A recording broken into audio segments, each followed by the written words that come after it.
The air in auxiliary engineering was thick enough to chew, a foul cocktail of burnt polymers, cold ozone, and the faint, coppery scent of old, atomized blood that seemed to have permeated the very steel of the Endeavor. It was the ghost breath of the ship, a constant reminder of the violence that had torn it from its own time. Every sound was magnified in the oppressive quiet, the hiss of the emergency life support that kept the section barely habitable. The drip of unseen coolant fluid tapping out a maddeningly irregular rhythm against a deck plate. The scuff of Rhys's mag boots as he shifted his weight. Kael felt the sound in the bones of his feet, a low thrum of a ship dreaming of power. A beast starved for a century. The pressure of it felt familiar, a cousin to the abyssal crush he'd once called home. Down there, the weight was honest. It wanted to kill you, plainly and simply. Here, the pressure was one of expectation, of a future that had already failed, pressing down on the thin membrane of the present. The weight of one lie, he thought, his own opening phrase to this whole damn mess. The lie wasn't a single thing anymore. It was an atmosphere, a medium through which they now moved and breathed. Rhys grunted, his face illuminated in the green-white glow of the diagnostic panel.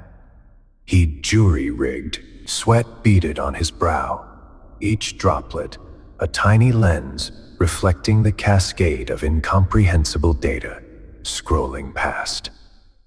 Okay, bypasses are locked.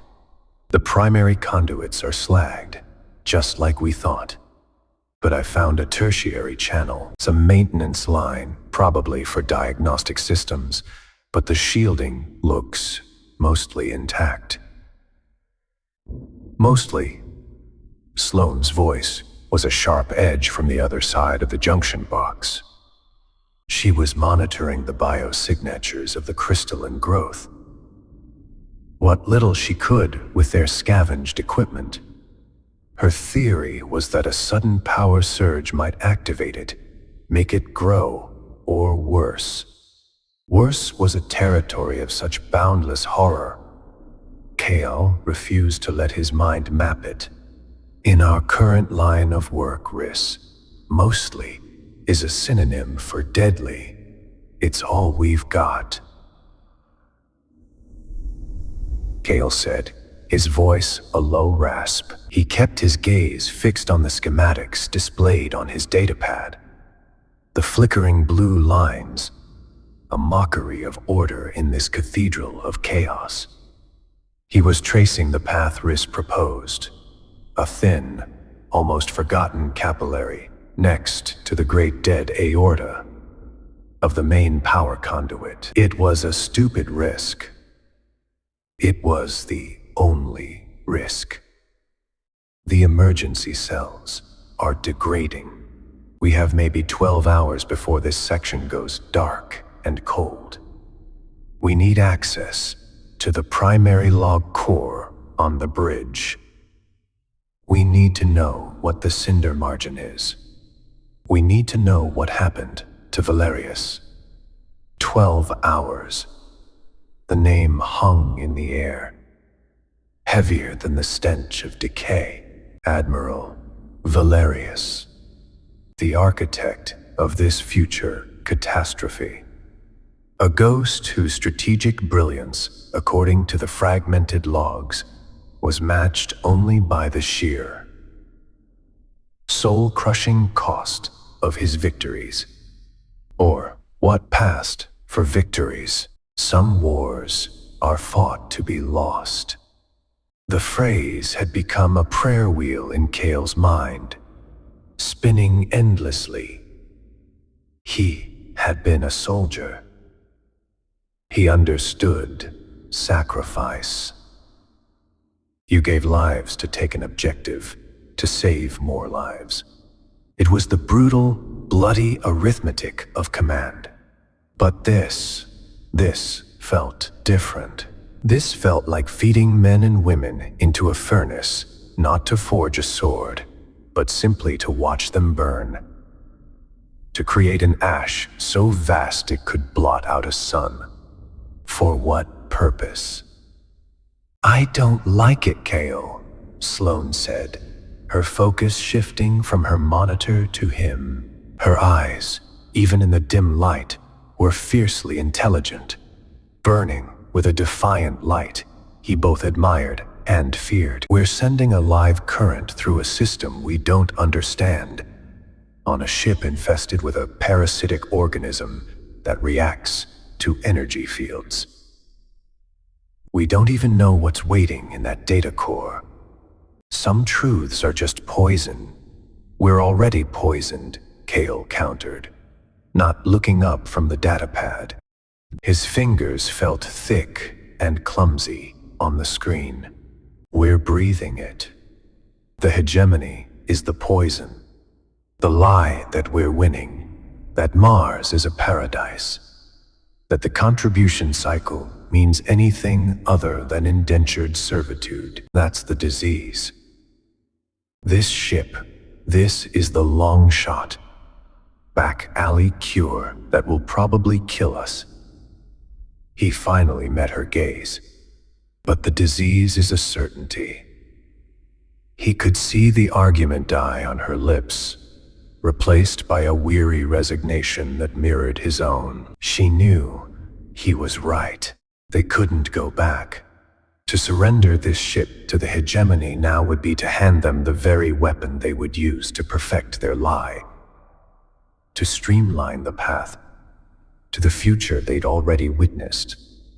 They would learn from the Endeavor's mistakes, not how to win, but how to lose more efficiently. A small sound, a soft whimper, drew their attention to the alcove near the main hatchway. Jax was curled there on a pile of discarded insulation sheets, his thin frame shaking. He'd been quiet for hours, lost in whatever nightmare landscape his mind now inhabited. But the talk of power, of waking the ship, was reaching him. The ship was a corpse, and Jax was the sensitive who could feel the maggots squirming inside. "He's getting worse," Sloane murmured, her voice softening. The medic overriding the cynic. "The ship is talking to him," Kael said. It wasn't a guess. He could almost feel it himself, a subvocal hum just at the edge of hearing, a resonance in the deck that felt like a sleeping Leviathan's heartbeat. Every system they brought online, every flicker of life they coaxed from the dying vessel, was another voice in the chorus, screaming in the boy's head. He was their compass, their early warning system, and they were slowly torturing him to death to find their way. The thought settled like a stone in his gut, another weight to add to the pile. "All right, Rhys," Kael said, his tone hardening into the familiar cadence of command he hated. It was a suit he thought he'd burned, but it still fit. "Talk me through the sequence, one step at a time." Rhys wiped his hands on his fatigues, leaving dark grease marks. Simple and dirty. "We can't route it through the main breakers. They're fused, solid.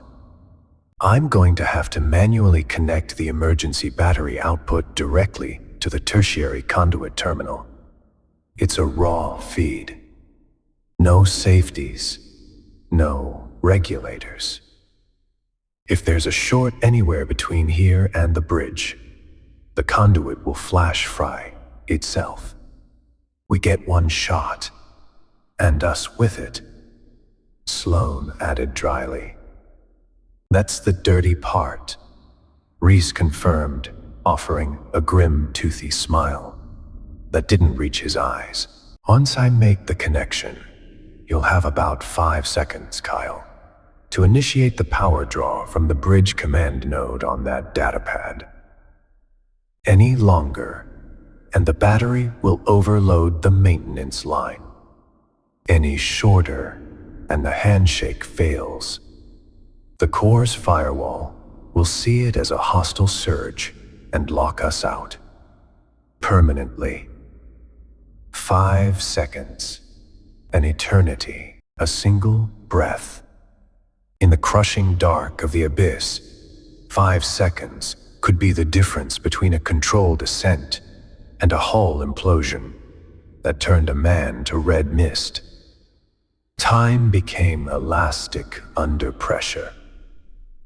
It stretched and warped. He could feel it beginning to pull now. The air grew thinner. The distant drip of coolant seemed to slow, each drop hanging in the air for an age before falling. "I'll need a countdown," Kael said, positioning his thumb over the activation icon on his datapad.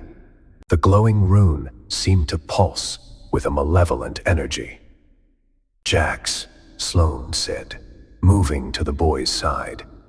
Her medkit already open, she produced a siret of stabilizer. "I'm giving him a sedative. I don't want his mind connected to the ship's nervous system when we jolt it." Kael nodded. "Do it." He watched as Sloane gently administered the injection. Jax flinched, but didn't fight it. His eyes, wide and unfocused, found Kael's across the compartment. They were dark pools of terror, reflecting a war Kael could only see in fragmented data logs. The boy was already on the front lines. He was already a casualty. "I'm sorry." The thought was a splinter in Kael's mind, sharp and painful. "I'll make this count." "Ready when you are." "Commander," Rhys said, the old title sounding like an accusation. He held 2 thick, heavily insulated cables, their raw copper tips gleaming. The connection point on the junction box sparked faintly. "Hungry. On your mark, Rhys," Kael said, his voice flat, betraying none of the frantic storm in his chest. His heart hammered against his ribs, a frantic prisoner. His own breathing was loud in his ears, a counter-rhythm to the ship's faint hum. This was it, the moment the past and the future converged. The point on the graph where everything either flatlined or shot off into uncharted territory. He focused on his datapad, the world shrinking to that single point of light under his thumb. Connection in 5. Rhys's voice was strained, his muscles tensed. The drip of coolant stopped. 4. Kael could smell the ozone intensify, a sharp, clean scent of imminent power. 3. Jax let out a soft cry, his sedated mind still fighting, still feeling the approaching shockwave. 2. The deck plates beneath Kael's boots vibrated, a deep, resonant groan that seemed to rise up from the ship's very keel. It wasn't just a machine waking up. It felt like a tomb being disturbed. 1. Rhys slammed the cables home. A gut-wrenching crack thump echoed through the chamber as the connection was made. A shower of blue-white sparks erupted from the junction, and the overhead emergency lights flickered violently, plunging them into strobing snapshots of darkness and panicked. Wide-eyed faces. The hum of the ship rose instantly in pitch, from a low thrum to a piercing, high-frequency scream that drilled into Kael's skull. Every metallic surface seemed to vibrate with a sudden, violent energy. Now, time stretched taffy thin. The 5-second window felt like a lifetime. He could see the arc of electricity, smell the air ionizing, feel the static charge, prickle the hairs on his arms. His thumb, slick with sweat, felt impossibly heavy. He pressed down. The icon on the datapad flared green. For a heartbeat, nothing happened. The screaming whine of the conduit continued to build. The lights flickered faster, and Kael's stomach clenched with the certainty of failure.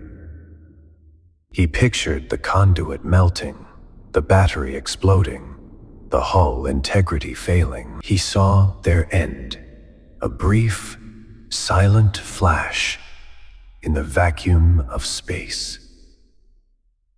Then, the scream cut off. The violent vibrations ceased. The strobing lights stabilized, returning to their steady, sickly glow. A new sound joined the hiss of life, support a low, powerful hum. From the direction of the bridge, it was the sound of a city waking up. The sound of a million sleeping processes, stirring to life. A collective, shuddering breath was released in the chamber. Rhys slumped against the bulkhead, his arms trembling. Sloane was already checking on Jax, whose tremors were subsiding as the sedative took full hold. "Status?" Kael croaked, his throat dry. Rhys pushed himself upright, a wild, incredulous grin spreading across his face. He tapped at his diagnostic panel. "It's holding. Power draw is stable. We're in." "Holy shit, Kael, we are in." On Kael's datapad, new icons were blooming like algae across the screen. System after system was reporting online.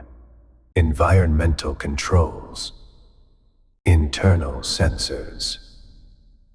And there, blinking in the center of the display, main data core online. Archive access granted. A wave of relief, so profound it was physically painful, washed over Kael. They had done it. They had the key. They had a new notification, overrode everything else on his screen. It was blood red, flashing with an urgency that made the hair on his neck stand up. Priority 1 directive, auto-decryption, initiated file ID, Valerius, CM, Final Testament, security override, Admiralty code Omega. "What is that?" Sloane asked, looking over his shoulder. "I don't know," Kael breathed. It's unlocking itself, bypassing everything." The decryption progress bar filled with impossible speed. Before he could even try to stop it, the process was complete.